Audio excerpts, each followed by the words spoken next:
Hello dear, welcome करता हूँ आप सभी को यूट्यूब चैनल नर्सिंग ज्ञान में। जितने भी हमारे फर्स्ट ईयर के डियर स्टूडेंट हैं, तो जैसा कि जानते हैं कि आप लोगों का क्लास शुरू हो चुका है और डेली आपका एक एक सब्जेक्ट का आपको जो है लगभग 10 से 12-15 जो है हम डिफिनीसन कर रहे हैं। डिफिनीसन हम प्रथम बार इसलिए कर रहे हैं ताकि आप चीज़ें के बारे में समझें कि अंदर कौन कौन से चीज़ें पढ़ना है, क्योंकि ये जो डिफिनीसन हम बता रहे हैं इसी डिफिनीसन को लॉन्ग में शॉर्ट में जो है पढ़ना है आप लोग को भी जब इसके अंदर चलेंगे तो अभी आप लोग को समझ ले कि इसके अंदर क्या क्या चीज़ें हैं, क्योंकि डिफिनीसन आपको पूछता है 5 से 10 नंबर में भी, साथ में इससे रिलेटेड आपको लॉन्ग और शॉर्ट क्वेश्चन बहुत महत्वपूर्ण पूछता है। ओके, चलिए बताते हैं। और आज का जो सब्जेक्ट है फर्स्ट ईयर का वो FON है। FON कहा जाए तो फंडामेंटल ऑफ नर्सिंग, समझ गए ना।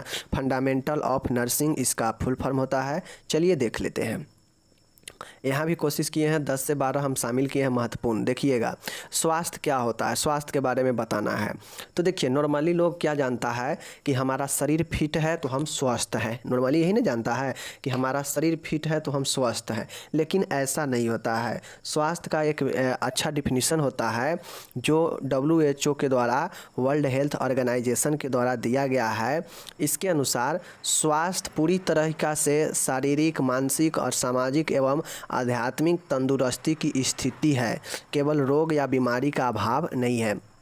लोग ये समझता है कि कोई व्यक्ति को बीमारी नहीं है, कोई व्यक्ति को कोई भी बीमारी नहीं है मतलब वह बिल्कुल स्वस्थ है। ज़्यादातर लोग यही समझता है, बट स्वास्थ्य का ये जो है आपका, हेल्थ का यह जो है आपका डिफिनीसन नहीं होता है। हेल्थ के डिफिनीसन WHO के अनुसार ये होता है कि स्वास्थ्य पूरी तरीक़ा से शारीरिक, मानसिक और सामाजिक, शारीरिक रूप से, मानसिक रूप से और सामाजिक तथा आध्यात्मिक, समझ गए ना, स्पिरिचुअल आध्यात्मिक तंदुरुस्ती की स्थिति है, केवल बीमारी या अभाव नहीं है। यही जो है आपका स्वास्थ्य होता है। तो कोई स्वास्थ्य के बारे में पूछेगा तो क्या बताइएगा कि स्वास्थ्य जो है WHO के अनुसार स्वास्थ्य पूरी तरीक़ा से शारीरिक, मानसिक, सामाजिक और साथ में आध्यात्मिक तंदुरुस्ती की एक स्थिति है, केवल रोग और बीमारी का ही एक अभाव नहीं होता है। समझ गए।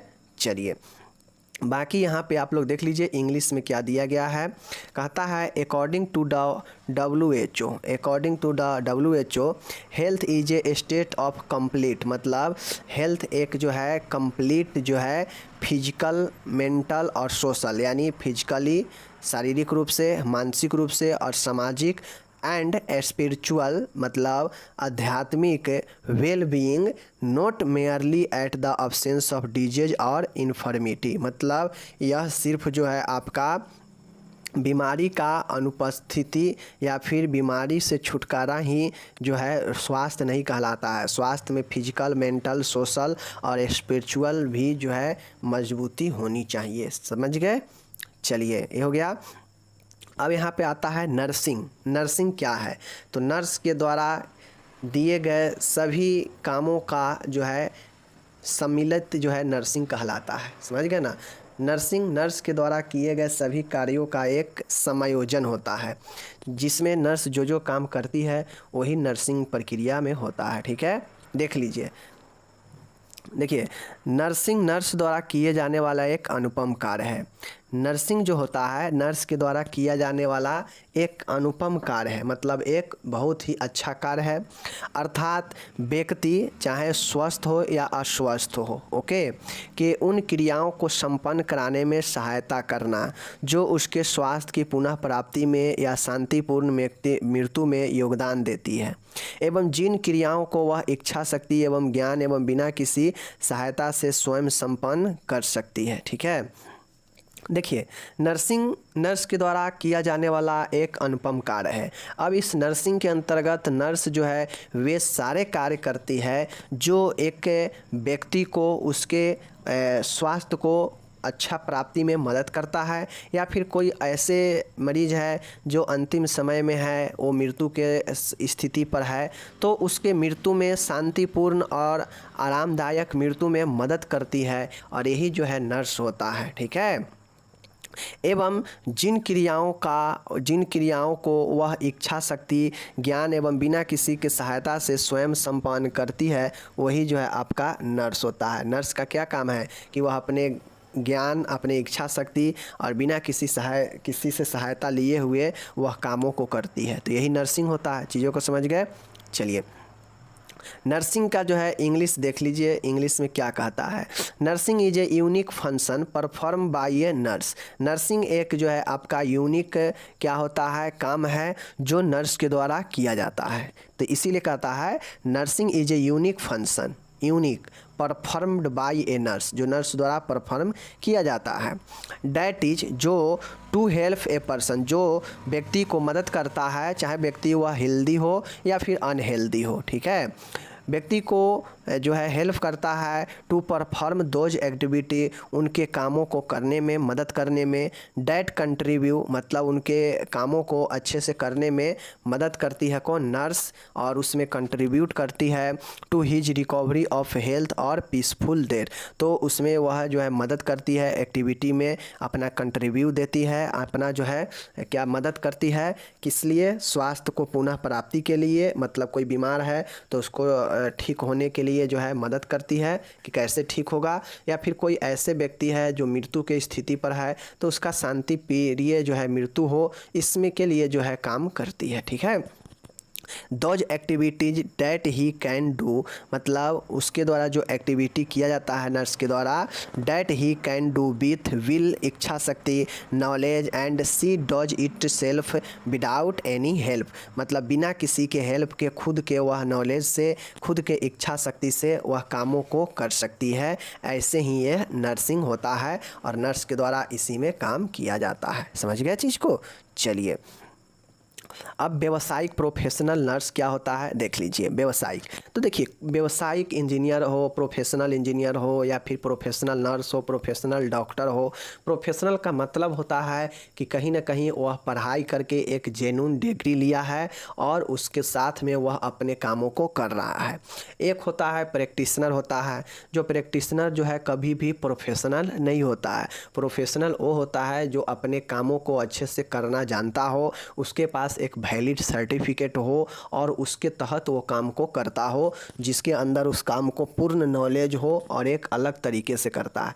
अब जो प्रैक्टिशनर है वो पढ़ाई और डिग्री वाले से कहीं तो अच्छा काम नहीं कर पाएगा, वो कुछ चीज़ जानेगा, कुछ चीज़ नहीं जानेगा, तो ये सारे कमियां होता है। तो ठीक उसी प्रकार से हम लोग नर्सिंग का पढ़ाई कर रहे हैं तो प्रोफेशनल नर्स का मतलब होता है व्यावसायिक नर्स, ठीक है। नहीं कहता है बहुत प्रोफेशनल आदमी है वो, मतलब एक व्यावसायिक, मतलब एक प्रोफेशनल व्यक्ति है। समझ गए? इसी प्रकार से प्रोफेशनल नर्स होता है। प्रोफेशनल नर्स वह नर्स होती है जिसने किसी मान्यता प्राप्त नर्सिंग स्कूल या कॉलेज से डिग्री अथवा डिप्लोमा प्राप्त किया हो एवं संबंधित नर्सिंग काउंसिल से रजिस्टर्ड हो। तो प्रोफेशनल वही होती है नर्स जो संबंधित किसी न किसी मान्यता प्राप्त नर्सिंग कॉलेज से या फिर स्कूल से डिग्री यानी बैचलर या फिर डिप्लोमा प्राप्त किया हो नर्सिंग में एवं संबंधित नर्सिंग काउंसिल में रजिस्टर्ड हो, तो वही एक प्रोफेशनल नर्स मानी जाती है। समझ गए चीज़ को? चलिए, professional nurse, a professional nurse is one, मतलब a professional nurse is one, मतलब प्रोफेशनल नर्स एक होती है who has obtained a degree, जो प्राप्त की होती है, और डिप्लोमा फ्रॉम ए, डिग्री या डिप्लोमा प्राप्त की होती है from a recognize in nursing college and school, जो क्या ऑब्टेनेड मतलब प्राप्त की रहती है डिग्री या diploma from a recognize nursing school और college, okay, and is registered with the concern nursing college, और वह जो है क्या होती है एक अच्छे संबंधित नर्सिंग कॉलेज से रजिस्टर्ड भी होती है। बिना रजिस्ट्रेशन के आप एक प्रोफेशनल नर्स नहीं कहाएंगे, क्योंकि उस स्टेट में, उस स्टेट के काउंसिल में आपका नाम आता पता रहेगा ही नहीं, तो आपको कैसे पता चलेगा कि हाँ आप एक नर्स हैं? तो ये रजिस्टर होना ज़रूरी होता है, ओके। चलिए, रोग क्या होता है इस चीज़ को ध्यान में रखिए।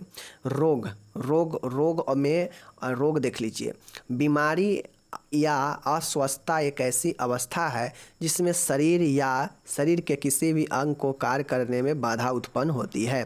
मैं आप लोगों को डिजीज पढ़ाया हूँ, रोग, तो रोग डिजीज इलनेस यही होता है। तो यह एक ऐसा अवस्था होता है, यह क्या होता है कंडीशन होता है जहाँ पे शरीर या शरीर के या तो पूर्ण शरीर या फिर शरीर के कोई भाग जो है काम करने में समस्या उत्पन्न होता है, बाधा उत्पन्न होता है, और वही तो रोग होता है। जैसे आपको बुखार लग जाएगा, तो बुखार लगेगा तो बुखार में आपका जो है उतना शरीर गति में रहता नहीं है, एकदम सुस्त सुस्त सा पूरा पेन होने लगेगा, तो काम करने में जो है बाधा उत्पन्न होता है व्यक्ति को, तो यही तो रोग होता है। ठीक है, समझ गए चीज़ को। चलिए, या तो कंप्लीटली पूरा शरीर से ही व्यक्ति काम नहीं कर पाएगा, या फिर शरीर के किसी भी अंग में भी हो सकता है रोग। समझ गए, तो इससे जो बाधा उत्पन्न होता है और इसी अवस्था को रोग कहते हैं। इलनेस क्या होता है वही देख लीजिए। इलनेस और एलिमेंट इज ए कंडीशन। ठीक है, इलनेस मतलब रोग, और इलनेस और ailment is a condition in which there is a disturbance in the functioning of the body और any part of the body. मतलब ये डिस्टर्बेंस करता है फंक्शनिंग मतलब कार्य में, ऑफ द बॉडी शरीर, या फिर शरीर के एनी पार्ट में, कोई भी पार्ट में डिस्टर्ब उत्पन्न करता है, और वही जो है आपका क्या होता है, रोग होता है। समझ गए, यह एक अवस्था होता है। नर्सिंग प्रक्रिया क्या होती है? देखिए नर्सिंग प्रक्रिया जो होता है, प्रोसेस। अब नर्सिंग प्रक्रिया जो है आपका, पहले आप लोग जान लिए कि नर्सिंग जो है नर्स के द्वारा किया जाने वाला एक अनुपम कार्य होता है। ओके, तो ये कार्य को जो नर्सिंग में किया जाता है नर्स के द्वारा कार्य, तो इसको एक प्रोसेस में बना दिया गया। प्रोसेस मीन्स एक प्रक्रिया, स्टेप बनाया गया। इस प्रक्रिया के तहत जो है नर्स काम करती है। तो आपको याद रखना पड़ेगा कि नर्सिंग प्रक्रिया का एक क्रमबद्ध प्रक्रिया है। नर्सिंग प्रक्रिया जो है यह एक क्रमबद्ध, एक सीरियल पर स्टेप होता है इसमें, इसीलिए इसे क्रमबद्ध प्रक्रिया कहा गया है। ओके, जिसके अंतर्गत रोगी के स्वास्थ्य का मूल्यांकन करना। सबसे पहले जो नर्स होती है, अगर कोई पेशेंट है तो पेशेंट का सबसे पहले जो नर्स होती है वह असेसमेंट ही करती है, मूल्यांकन ही करती है। ठीक है, कि उसका क्यों हुआ, कैसे हुआ ये रोग, ठीक है, फैमिली में क्या है नहीं है, इतिहास वगैरह, ये सब मूल्यांकन करती है। उसके बाद रोगी की सेवा का योजना बनता है। उसके बाद जो है रोगी का मूल्यांकन हो जाता है, उसके बाद रोगी का योजना बनाना। ठीक है, उसके बाद सेवा को रोगी पर लागू करना। अब जो योजना बन जाता है उसको जो है क्या करना, रोगी पर लागू करना। ठीक है, तथा उसके प्रभाव का मूल्यांकन करना शामिल है, तथा उसके जो काम किया जाएगा नर्स के द्वारा वो जो है उसका कितना प्रभाव हुआ है, व्यक्ति पर कितना पड़ा है, इसका मूल्यांकन किया जाता है। और यही जो है आपका नर्सिंग प्रक्रिया होता है। तो सबसे पहले याद रखिएगा, नर्सिंग प्रक्रिया एक क्रमबद्ध प्रक्रिया है जिसमें मूल्यांकन से, जिसमें आकलन से लेकर और प्रभाव के मूल्यांकन तक शामिल होता है। कुल 5 इसमें स्टेप होता है। यही 5 स्टेप के अंतर्गत जो है नर्सिंग प्रक्रिया का काम किया जाता है। पहला होता है आकलन करना, असेसमेंट तैयार करना।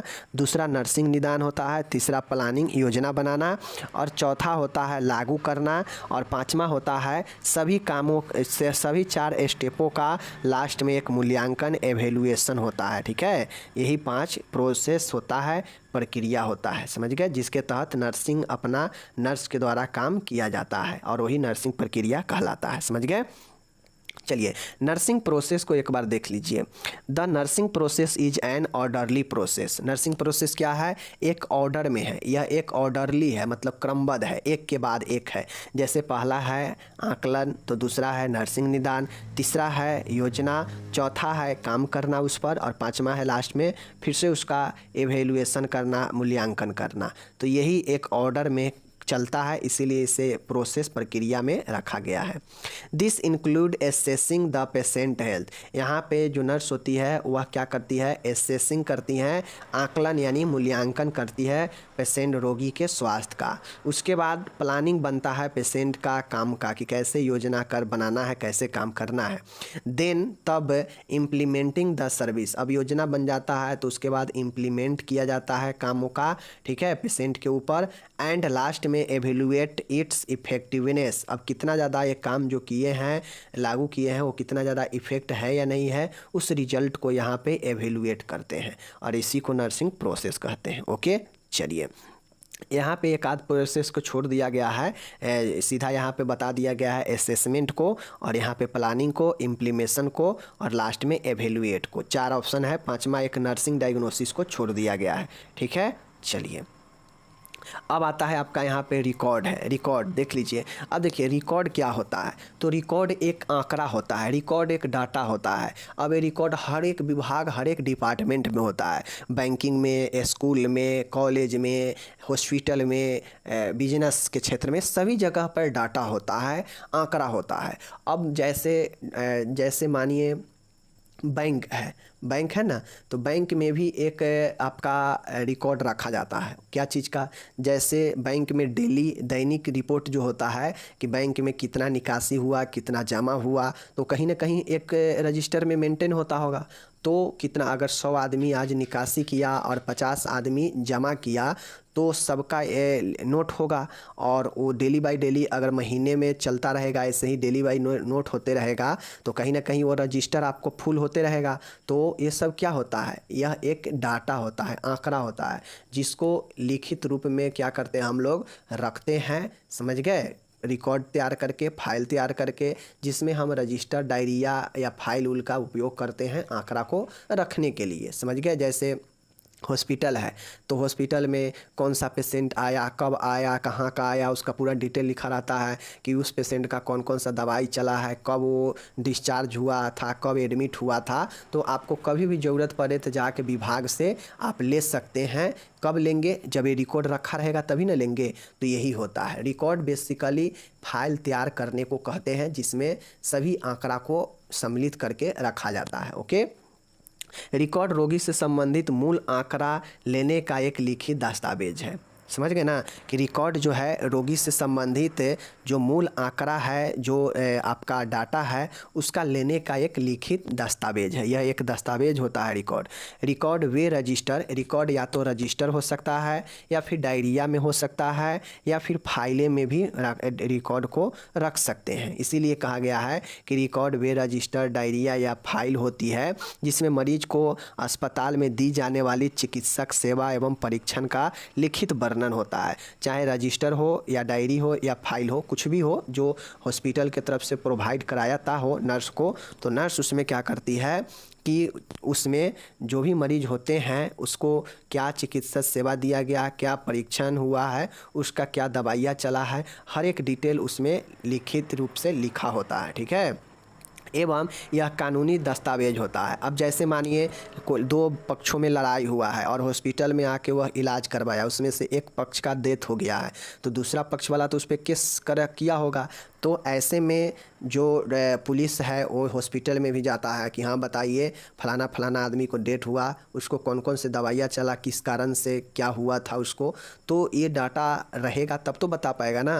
तो यह कानूनी रूप से भी दस्तावेज इसको माना जाता है, जो रोगी के दाखिले से निकासी तक उपयोग में लाए जाते हैं, जो एडमिट से लेकर डिस्चार्ज तक उपयोग में लाया जाता है, यही रिकॉर्ड, समझ गए। अब ये रिकॉर्ड आपका रजिस्टर में हो करिए, डायरी में करिए, फाइल में करिए, कुछ में भी करिए, लेकिन रिकॉर्ड एक डाटा होता है जो एक तैयार किया जाता है, जिसमें पेशेंट का सभी वर्णन होता है, जैसे चिकित्सीय सेवा और परीक्षण वगैरह लिखित रूप से लिखा होता है, जो एक कानूनी दस्तावेज भी होता है। ओके, चलिए रिकॉर्ड यहाँ पे देखने का, a record is a written document. Record क्या है, एक रिटेन डॉक्यूमेंट है, लिखित डॉक्यूमेंट, दस्तावेज है, containing basic data relating to a patient, जो रखता है क्या चीज़, मरीजों से संबंधित एक आंकड़ा को उसमें रखा जाता है लिखित रूप में। ठीक है, रिकॉर्ड्स आर रजिस्टर, रिकॉर्ड आपका होता है रजिस्टर या डायरी या फाइल, समझ गए, कुछ भी हो सकता है रिकॉर्ड में।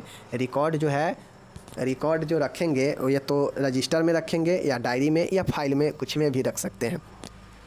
कॉन्टेनिंग रखता है a written description of the medical service and test given the patient, मतलब ये जो रजिस्टर, डायरी या फाइल जो रिकॉर्ड बना है, इसमें जो है लिखित रूप में कॉन्टेनिंग ए रिटेन लिखित रूप में रखते हैं description of the medical service and test given to patient, मतलब जो पेशेंट को दिया गया चिकित्सीय सुविधा है या परीक्षण है, इस सबको विस्तृत रूप में लिखा होता है। ओके, इन हॉस्पिटल, अस्पताल में, एंड और are legal document used from the time the patient is admitted to the patient exit.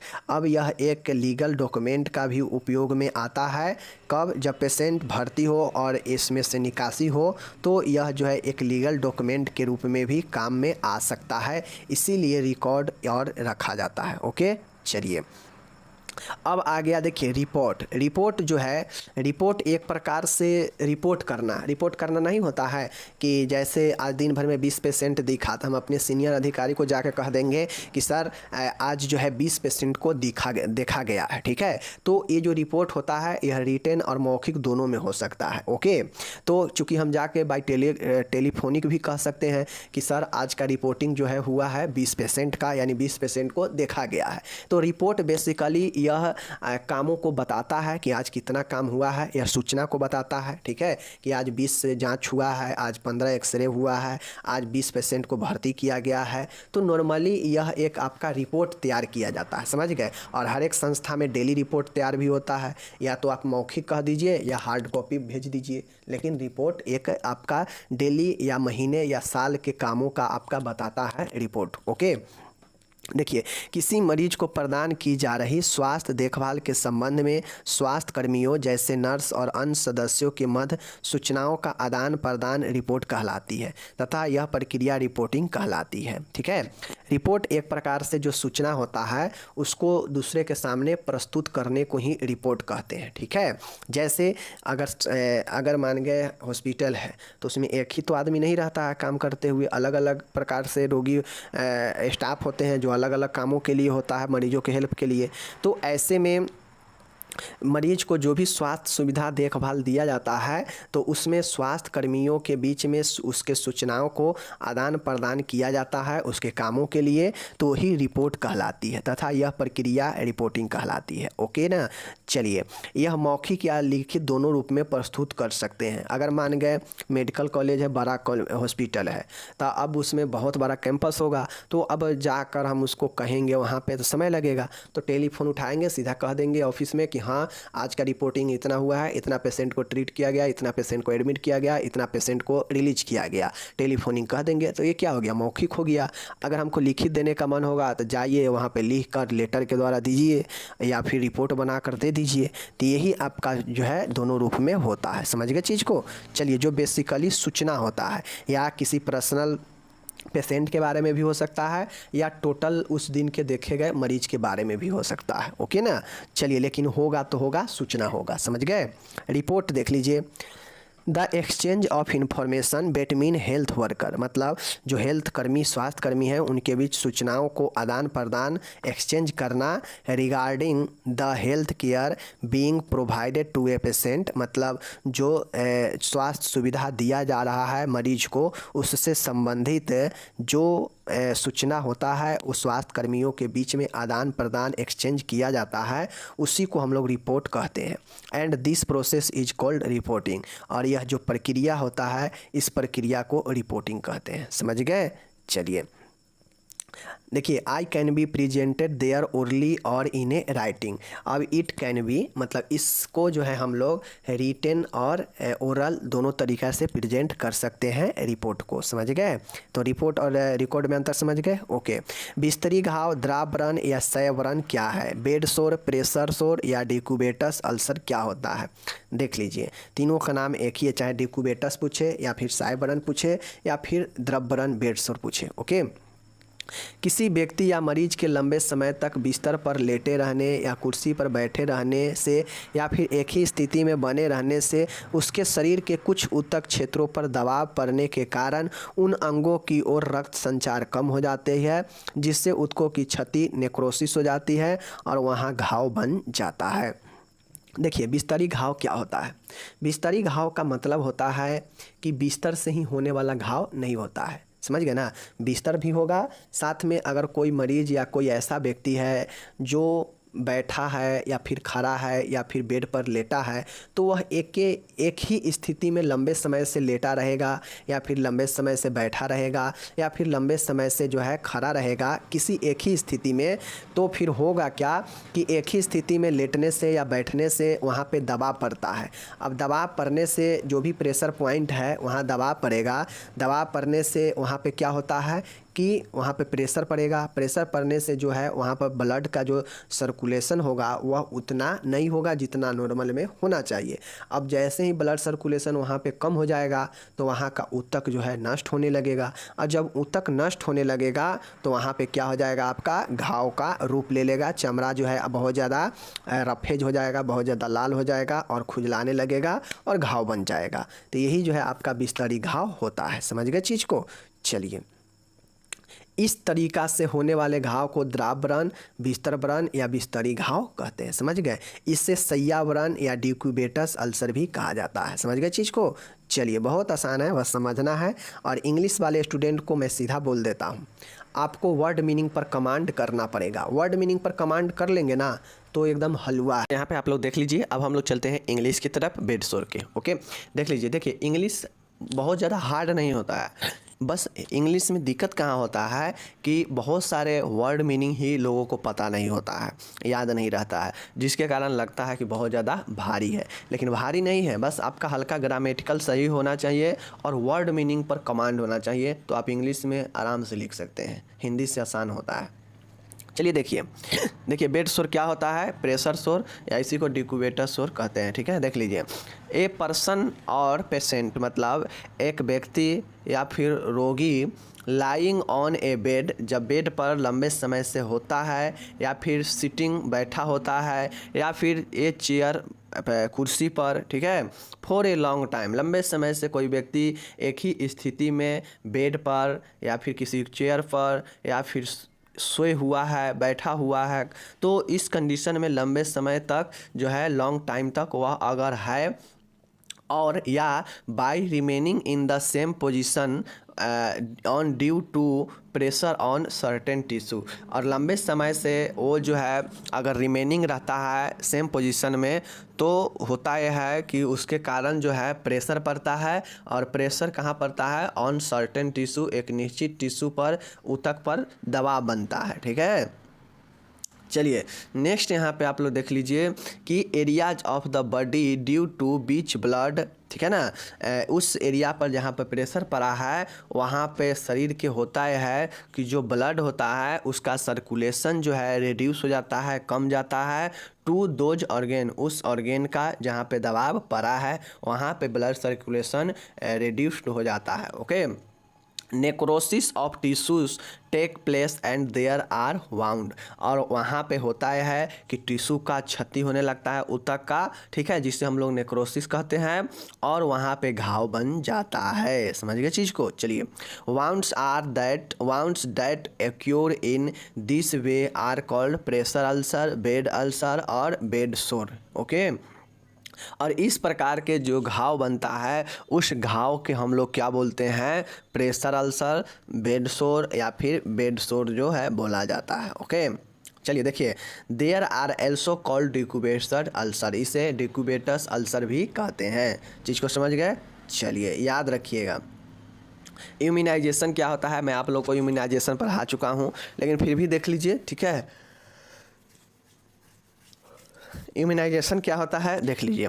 शरीर में वैक्सीन, इम्यूनोग्लोबिन या एंटी सीरम प्रविष्ट कर किसी विशिष्ट रोग के प्रति रोग प्रतिरोधक क्षमता उत्पन्न करना ही प्रतिरोधक कहलाता है। ओके।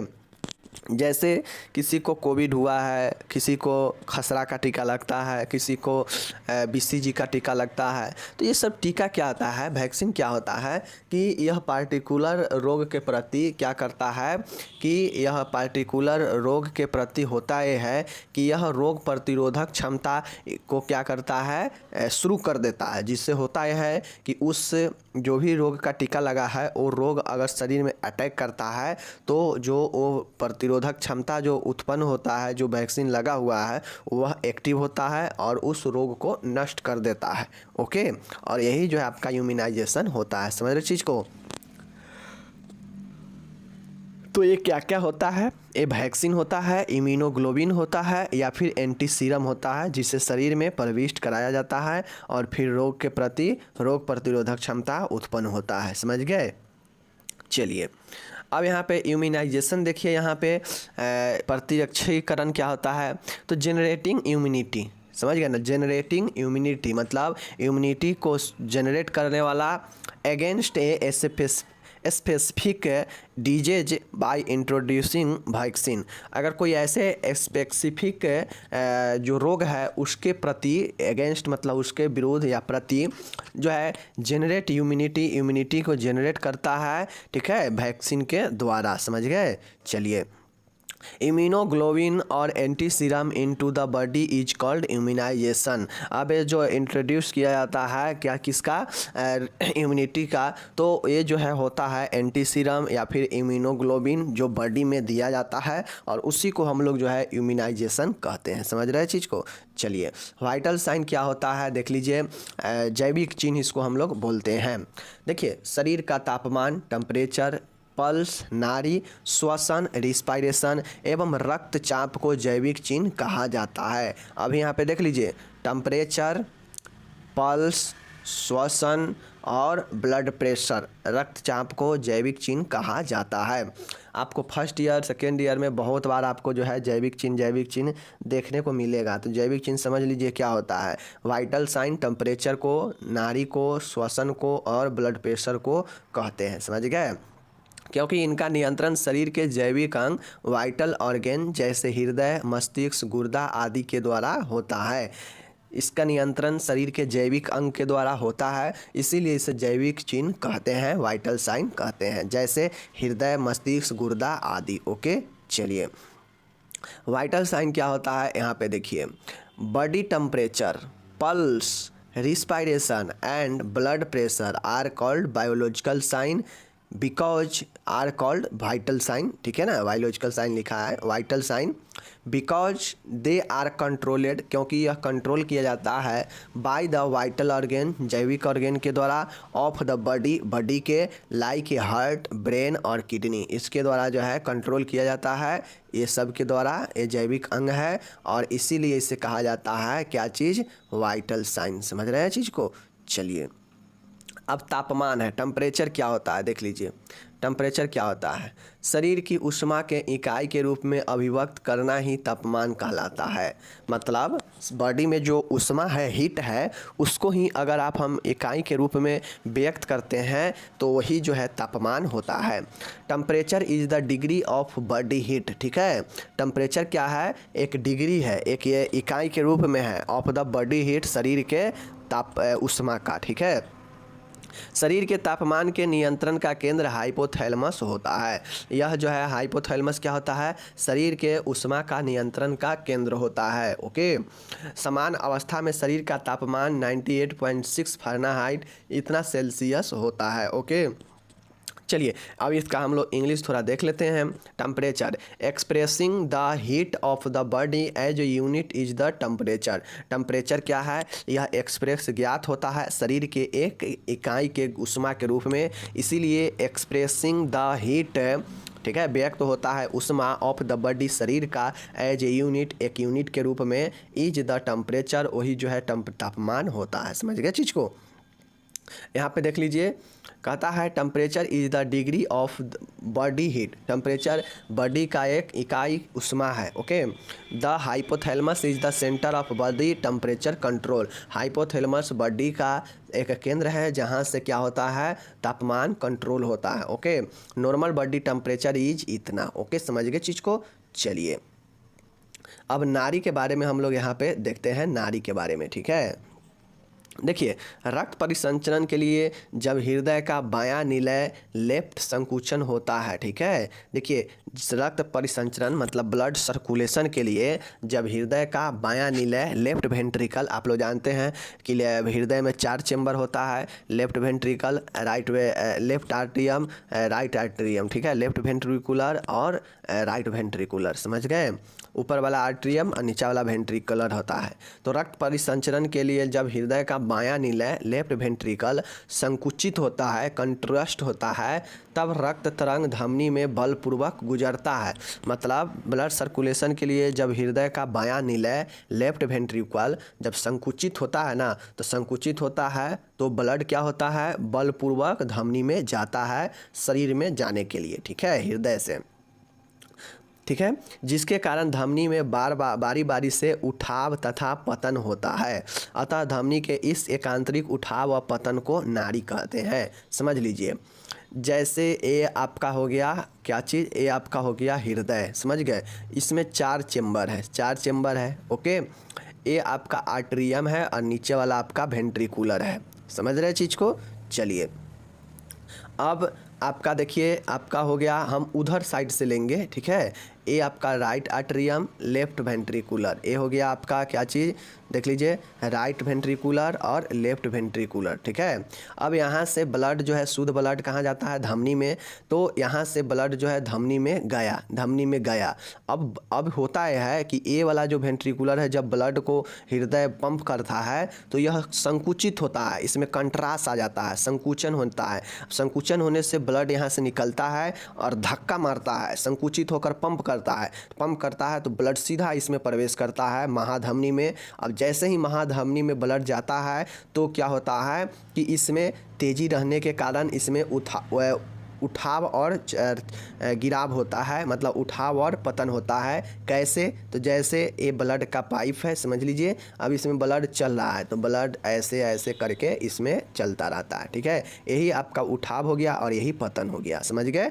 चलिए, तो इसी को हम लोग नाड़ी कहते हैं, जो उसमें बारी बारी से उठाव और पतन होता है, ओके। चलिए, पल्स यहाँ पे देख लीजिए, पल्स क्या होता है। When the left ventricular of heart, मतलब जब बायां जो है होता है Nilay ventricular of the heart का, ठीक है ना। देख लीजिए यहाँ पे स्पष्ट रूप से दिया गया है, कोई दिक्कत नहीं है।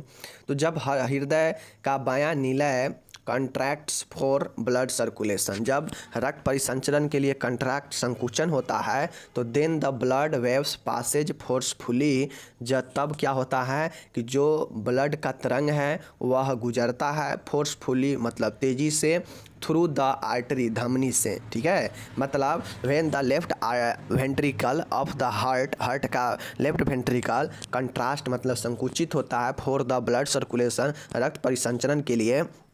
Then the blood waves passes, तब क्या होता है, ब्लड गुजरता है क्या चीज़ से, एक फोर्सफुली, तेज़ी से, तरंग के साथ, थ्रू द आर्टरी, किसके द्वारा, धमनी के द्वारा। Due to which there is alternate rise, अब ये होता है कि जिसके कारण ये होता है कि एकांतर, मतलब एकांतर कभी ऐसे उठेगा फिर नीचे जाएगा, फिर ऐसे उठेगा फिर नीचे जाएगा, फिर ऐसे उठेगा फिर नीचे जाएगा। ऐसे ही ब्लड जो है सर्कुलेट होते रहता है आर्टरी में। तो यही एकांतरिक राइज, चढ़ाव को, एंड फॉल मतलब गिराव को, ऑफ द आर्टरी, आर्टरी के जो है हम लोग पल्स कहते हैं, समझ गए। एकांतरण, उठाव और पतन को जो है हम लोग क्या बोलते हैं, पल्स बोलते हैं, समझ गए चीज़ को। चलिए देख लीजिए यहाँ पे, this alternate rise and fall is called pulse. अब इस अल्टरनेट एकांतर उठाव और पतन को ही पल्स कहते हैं, समझ गए चीज़ को। चलिए, तो अब हम लोग विदा लेंगे। वीडियो बड़ा हो गया है इसलिए सॉरी, क्योंकि हिंदी इंग्लिश में समझाते हैं तो वीडियो थोड़ा बड़ा हो जा रहा है, इस चीज़ को हम भी देख रहे हैं। बाकी थोड़ा आप लोग मेंटेन कर लीजिएगा तो कोई दिक्कत नहीं है। कितना बड़ा है, 30-35 मिनट का समय देना है, चीज़ें तो समझ जाइएगा दोनों लैंग्वेज में, ठीक है। बाकी चलिए मेहनत कीजिए और डेली अपना एक नोट्स बनाते रहिए। उम्मीद है बना रहे होंगे, अच्छे स्टूडेंट हैं तो। चलिए मिलेंगे अगले वीडियो में।